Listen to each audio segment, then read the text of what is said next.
Hello, dear friends. This is José Luis Gomez, your music director of your Tucson Symphony Orchestra. Welcome back to one of our TSO Dialogue episodes, this time with a very, very special guest, the historian, cultural commentator, broadcaster, and award-winning novelist, Mr. Norman Lebrecht. Hello, Mr. Lebrecht, and thank you for being here with us. Hi, it's so good to be with you in Tucson without having to leave my house. Exactly. We are incredibly excited about having you here with us. And as many as you know, Mr. Lebrecht has written a dozen successful books on music, and we have the incredible honor to get from him special insights on the book he wrote in 2010 titled Why Mahler. I have it right here with me. And it's our feature book of the TSO Virtual Book Club that is happening there now, that I'm sure all of you enjoyed very much reading this book. Mr. Lebrecht, I have to admit that I enjoyed it very much myself, and I'm not lying when I tell you that I read it for the third time. There is a lot of the things that are incredibly fascinating, and how you put them in the book. You know, it's not only the facts, but also the personal insight that you give us. It's really, really interesting. And of course, the life and work of this genius, it's something that, you know, it's endless pleasure, you know, for the music lovers, but also, you know, for the performers, for the musicologists. I have to say that I thought of one first question that I want to ask you, which is where all of this started. You know, what was the genesis of the book? Where is that spark, and why Mahler? I think it started for me really when I was very young in my 20s.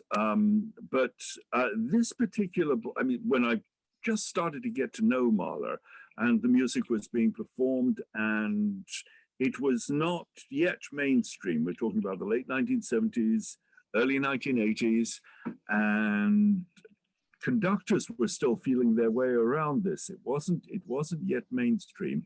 And I had a whole range of questions that nobody else was asking. So I sat around.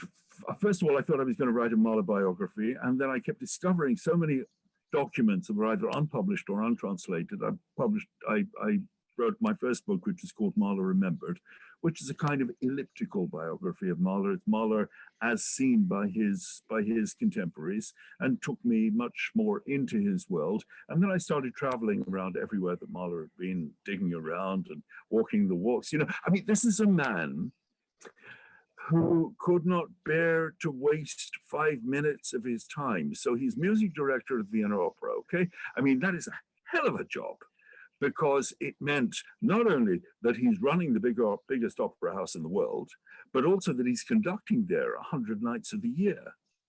And I've got his daily schedule, you know, and I walked from his apartment to the opera house and back, and he would be there at 9 o'clock in the morning. He'd dictate a whole load of letters. At 11 o'clock, he'd go down, he'd rehearse, he'd come back. He would then walk home for lunch. If he didn't want to walk the whole way, he'd stop at the Hotel Imperial in Vienna and have lunch there. And then he'd have a little nap. He'd come back, he'd dictate some more letters. At 4:30, he'd change his jacket, and he'd go downstairs into the pit and conduct Tristan. Incredible. It was the same. But the thing is, in the afternoon, when he'd get up from his nap and he'd walk back to the opera, he hated to waste that time. So he would arrange for some cutting-edge professor at the university to accompany him and explain to him the latest advances in agronomy, the latest advances in biochemistry, the latest philosophy. His mind was constantly fertile and active. And this, for me, was just so phenomenally attractive in an individual. And there were so many more things that I wanted to know about him, that when the thing came around, the question of why Mahler, firstly, it's not a question you can apply to any other composer, is it? You know, why Wagner? Why Beethoven? Because he's there. Why Mahler? That's a huge question, because never in the history of music has there been a composer who rejected and scorned in his lifetime, unheard pretty much, for half a century after his death, then returns to displace Beethoven from the center of the conversation. Why Mahler? What is it about Mahler that is so individual, so particular, so relevant, so much of our time? And the process that I started going down was to look at Mahler as a unique object. To say this is not just another composer. This is not somebody whom you can say lived between 1860 and 1911 and was a contemporary of Strauss, who was born in 1864, and knew Bruckner because he studied with him at college, and all of these things. No, no, no, no, no, no, no. This is a unique interloper into the musical process who is actually a massive disruptor, who turns everything on its head. And when you really get into why Mahler, what we're looking at is somebody who changes the actual definition of what music is.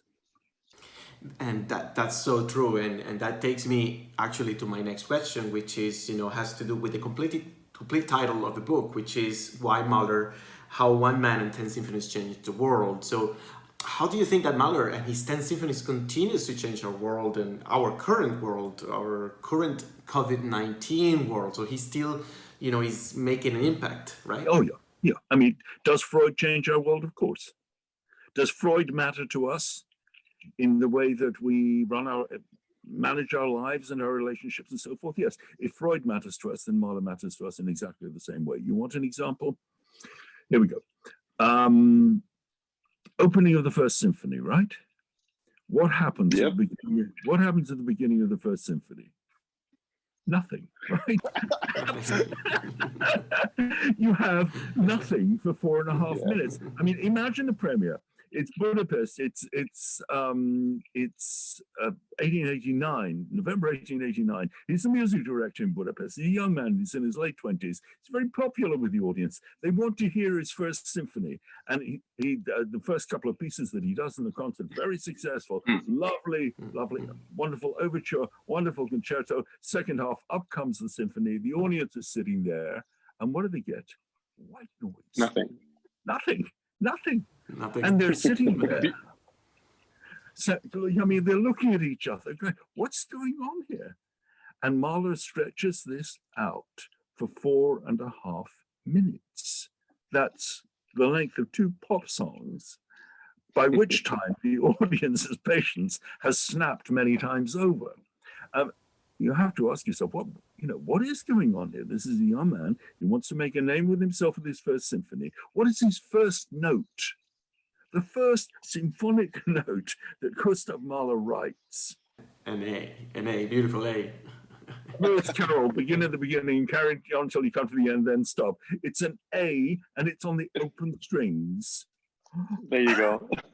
Yeah, what is that? And what he's doing is provoking people to ask a question.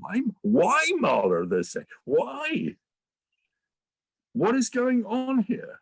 What is this that you're trying to tell us? And I can tell you what that A on the open strings is. It's autobiographical. As a boy, he grew up above a tavern in a military town, a garrison town of Jihlava, as it is now in the Czech Republic. And he was exposed to a lot of things that a little boy shouldn't be seeing. There are soldiers there, and there are girls, and there's all sorts of other things, a lot of drinking and various other aspects of life. And things are not good between his parents. It's a very unhappy and combative marriage. And there are a lot of fatalities. A lot of his siblings, every couple of years, one of his siblings, one of his brothers, one of his sisters dies. And Mahler would sometimes just run away. When he ran away as a little boy, 6, 7 years old, he would run to the one place where your parents tell you never to go. He runs into a forest. You do not, they say to him, Gustav, whatever you do, don't go to the forest, okay? There's bears there, there's snakes, there's one. He goes to the forest. And he sits in the forest on a log all day. And they don't miss him until evening. And in the evening, they send out a search party and they find him in the forest. And he's sitting on a log. And that's where he's been. And that A that we hear is the wind when it blows from the east through the tops of the trees. I know because I sat on that log, not all day. The wind, when it changes and it blows from the east, is playing an A through the tops of those trees. So Mahler in his First Symphony is doing exactly as Freud is doing in his writings. He's taking aspects of autobiography and turning them into some kind of moral lesson for humanity. In the same way as Freud tells us that he urinated on the floor of his parents' bedroom when he was 3 years old.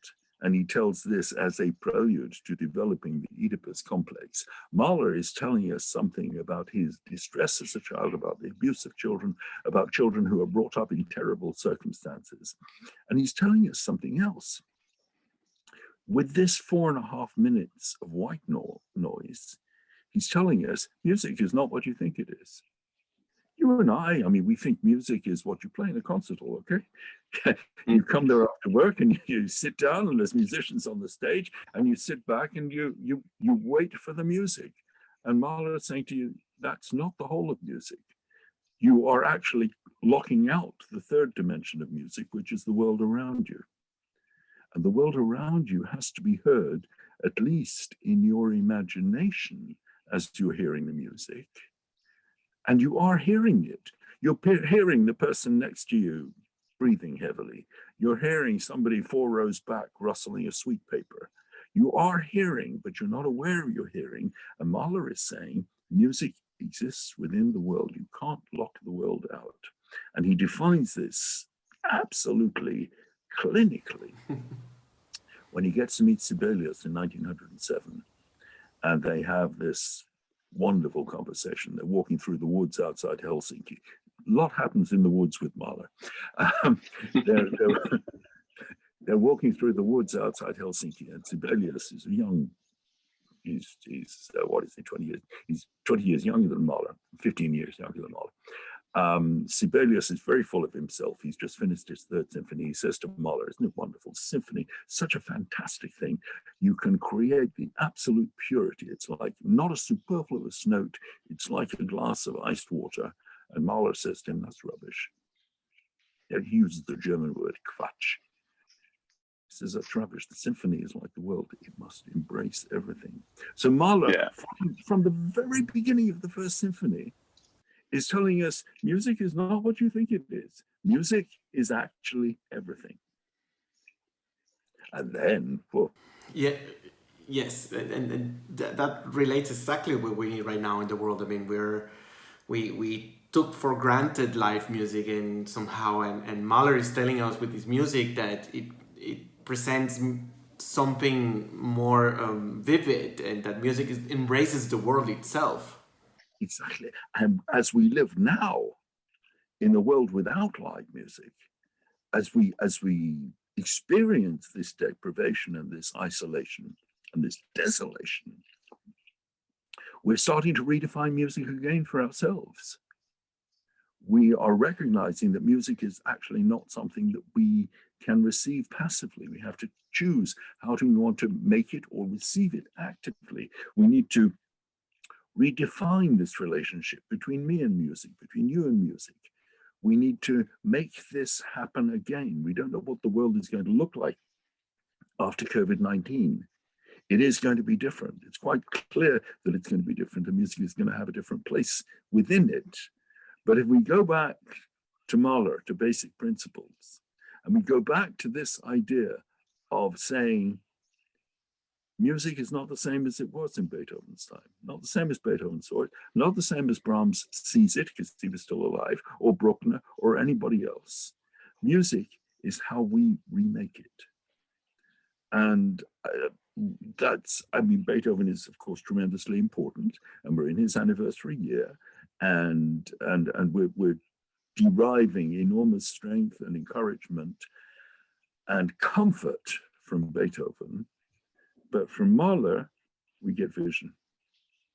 We get something that says there is a future and we can reshape it for ourselves. That's incredible. I mean, that's so well put in that way. It's really amazing how the music of Mahler itself, transforms everything, transforming lives. It's through his music, it's actually incredible. You pinpoint something also very interesting about his life as an artist, which was that he had a successful career as a conductor. He definitely set a tone for the future of the modern conductor as we conceive it now, but more importantly as someone that made a huge difference as a music director, shaping the sound and quality of the Wiener Staatsoper. With that in mind, I like how you describe, in comparison of fellow conductor from Venezuela, Gustavo Dudamel, when you mentioned that version of Gustavo's, when he played it recorded it with the LA Philharmonic, and it was at the same age, more or less, that Mahler had, when he wrote the symphony, which was 27 years old. So definitely, should we always look at Mahler's music connected, to the maturity as a conductor as well? There is a relation with that conducting life and the composer's life somehow that can tell us that journey was somehow going together. Everything that Mahler does, everything that he writes as somebody who is going to have to conduct it. But he is a revolutionary as a conductor as well. He is not a fundamentalist, and he's not somebody who says, look, I've written these notes and you're going to have to conduct them exactly as I've written them. On the contrary, being a conductor, he's an extremely practical man. And he says to other conductors, make it work. If you are conducting one of my pieces, he says this to Otto Klemperer, if you're conducting one of my pieces and it's not working for you for some reason or another, the balance of the orchestra, the acoustics of the hall, the length of the piece, change it, make it work. The job of the conductor is to make it work. Ignore the composer. I've done my, he was a constant reviser. Even in his very last couple of months, the last thing that he did was to make revisions to the Fifth Symphony, which had already been published twice. He'd already over-revised it. And he's still a dying man. He's still trying to get it right. So yes, he's revising it, but he's also giving this incredible license to conductors, which nobody has done before, and says, tonight, you're the conductor. I'm out of here. You take over. This is actually very, very interesting. To me, when I look at the life of a famous conductor like Arturo Toscanini, that who knows why, he never conducted any of the music of Mahler. He kind of neglected the music from his repertoire to the point that even he made some really harsh comments on Mahler's Fifth Symphony, which was a very successful symphony in America as well. So that for me, it's incredible about having this kind of situation with a conductor that could be conducting Mahler's music in a way. But isn't that? Toscanini never conducted anything of Mahler's. He saw Mahler as a rival. He also was aware of his intellectual inferiority towards Mahler and the fact that he was not a composer and Mahler was. So he took the opposite position from Mahler, and he said, no, you only conduct what the composer writes, and I'm going to be fanatical about this, and I'm going to scream at the orchestra until they do only exactly what the composer wrote. Well, on the day that Toscanini's library was transferred to the New York Public Library, the day after, I was on the steps of the New York Public Library at 9 a.m. waiting to get in, because there were all sorts of things that I wanted to see in Toscanini's scores. So first of all, I went and I looked to see if he had any Mahler scores. He did. None of them had been cut open. They were still sealed together. So the publishers had sent him Mahler symphonies, and he said, I'm not touching this stuff. And then I thought, I'll take a look at a couple of scores that Toscanini made his own, that were the acme of Toscanini's art. And I started with Debussy La Mer.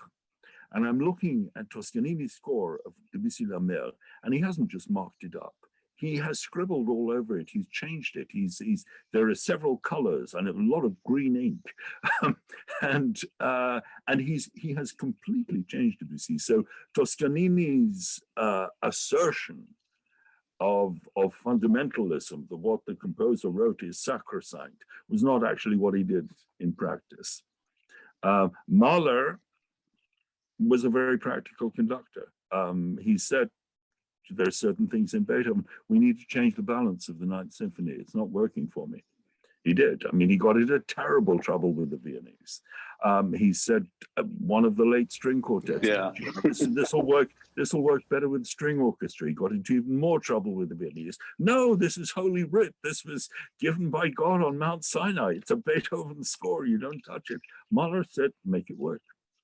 It is so true and incredible that these two musical geniuses, were at the same time and at the same place. I find incredible that when you look at the history of reading the biographies of Toscanini. Recently, I was reading this one by Harvey Sachs, very extensive, and talks about these different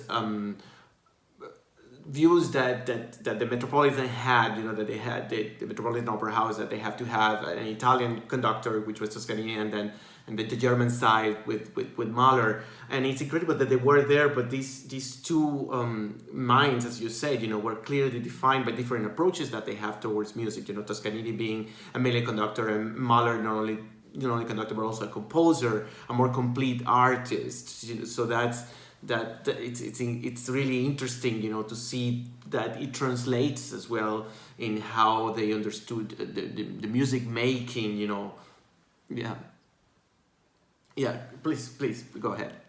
I was going to say, always somebody who was interested in the future, always somebody who was forward propulsive, so that the concert seasons that Mahler designed for the New York Philharmonic, the thematic programming that he did was completely new and actually dominated concert programming for half a century afterwards.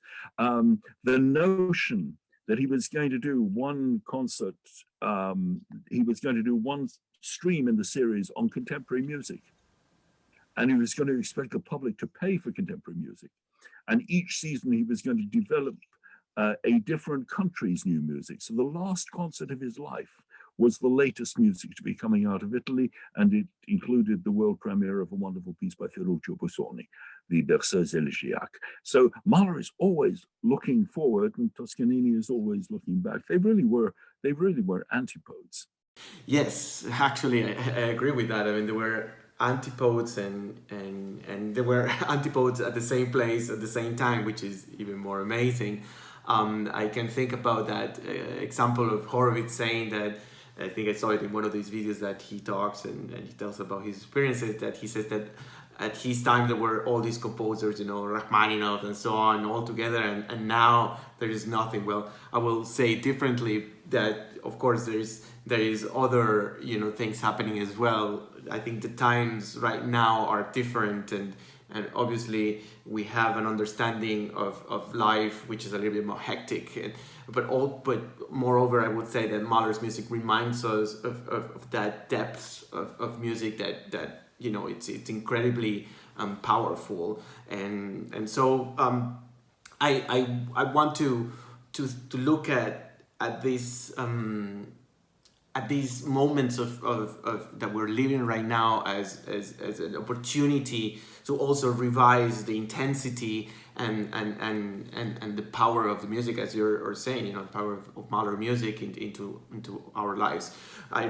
One phrase that you say in the book, which relates to that, is that Mahler's second and fifth and ninth symphonies were America's music of lamentation, because of the events that the music was related to, and we can say that somehow Mahler still connects us with that feeling of sorrow or mourning during these times. It's the music that is going to make us grow and probably help us get through these current dramatic times that we're just living with, a lot of suffering because of a pandemic that obviously, it's not only what we're just living right now, but what is going to happen, once normal life more or less is going to be back. So how do you feel like Mahler's music relates to that sensation of of of, of mourning.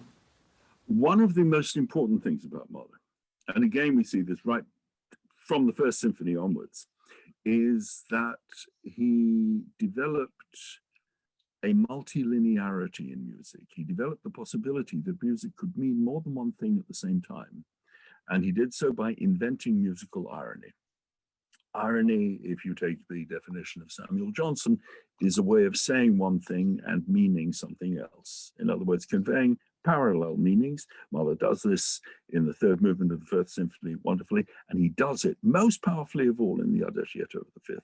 Because what is the Adagietto of the Fifth? As you say, it's become music of mourning, and Leonard Bernstein, by performing it at the funeral of Robert Kennedy, turned it into America's music of mourning. And yes, it is music that can sound incredibly sad. But what does he actually write on the score? Who is he writing it for? He is 41 years old. He's just got engaged to a young woman of 20. And he sends this to her as a token of love. So this isn't music of sadness, it's music of hope and love and fertility. We're in love, we're going to get married. But it's more than that, because when you listen to the opening of the Adagietto, what do you hear? You hear the same figure as appears at the opening of Mahler's signature song, Ich bin der Welt abhanden gekommen. It's the same harp figure, it's the same introduction. The two things are cut from the same cloth. So he's saying in the Adagietto, the title of that song, which means, I have removed myself from the world. Now, you meet a girl, you fall in love, you decide you want to marry her, you write a little score, you send it to her, and you write at the top, you're never going to catch me, I've removed myself from the world, I'm going to give myself to you, but only up to a point. What kind of love is that? Well, it's probably the kind of love that many of us feel. None of us ever gives ourselves wholly in love. So this is the really complicated psychological transaction at the start of what is the deepest and possibly the only romantic relationship of his life. And he's hedging it around, but he's also hedging it with these undertones, which are now overtones of sorrow. So take the Adagietto now, in our present situation of isolation, of solitude, of mourning, of loss, and at the same time of deep need and deep love for those around us. Take that Adagietto, and every time you interpret it, whether as a musician or as a listener, you find a different shade of meaning in it. Because Mahler has given it all of these layers. And when he says, make it work, he means make it work for your particular circumstances, in your particular time. What does the Adagietto mean to you today, January 2021? And it probably won't mean the same to you in February 2021. It'll mean something else. There's always this fluidity in Mahler and this license to interpret, which makes him such a constant challenge. You can never take it for granted. You can never say, I know this piece, because the next time you approach it, it's going to be different. Well, thank you so much for this amazing statement. I couldn't agree more with you that the depth of Mahler's music goes beyond and beyond, and not only for us musicians, but also for anyone who enjoys his music, and it's mandatory to get deeper and deeper into his world of sounds and intentions. The listener and the performer have a duty, like you say, to discover all those messages that he's trying to communicate with us. And I'm going to mention, an advice given to me by one of my conducting mentor, Paolo Yervi, who says, who's told me that I applied it not only to Mahler's music, but also to anything that I study, which is, if you think you knew perfectly a score or a piece of music, you still don't know it yet. So it's just something that I think, it's for all of us that you need to keep studying, keep digging into details and nuances, and Mahler music is full of all these things. I have to thank you so much, Mr. Lebrecht, for your time and for giving us, these special insights and this amazing genius that Mahler is, and it's a great opportunity to have thank you so much for your I'm gonna pick your brain many times, if I can. It's been a great joy. Thank you so much again, and I want to invite all of you. I want to invite all of you to our followers to also get a chance to read Mr. Lebrecht's new book, Genius and Anxiety: How Jews Changed the World. I'm sure to get my hands into it as well, and really I recommend it to everybody to get a copy, and I'm sure you're gonna enjoy this as much as you did with Mahler. Why Mahler? So I again, Mr. Lebrecht, thank you so much for your time and for giving us all these great things about the music of Gustav Mahler. It's been a real pleasure.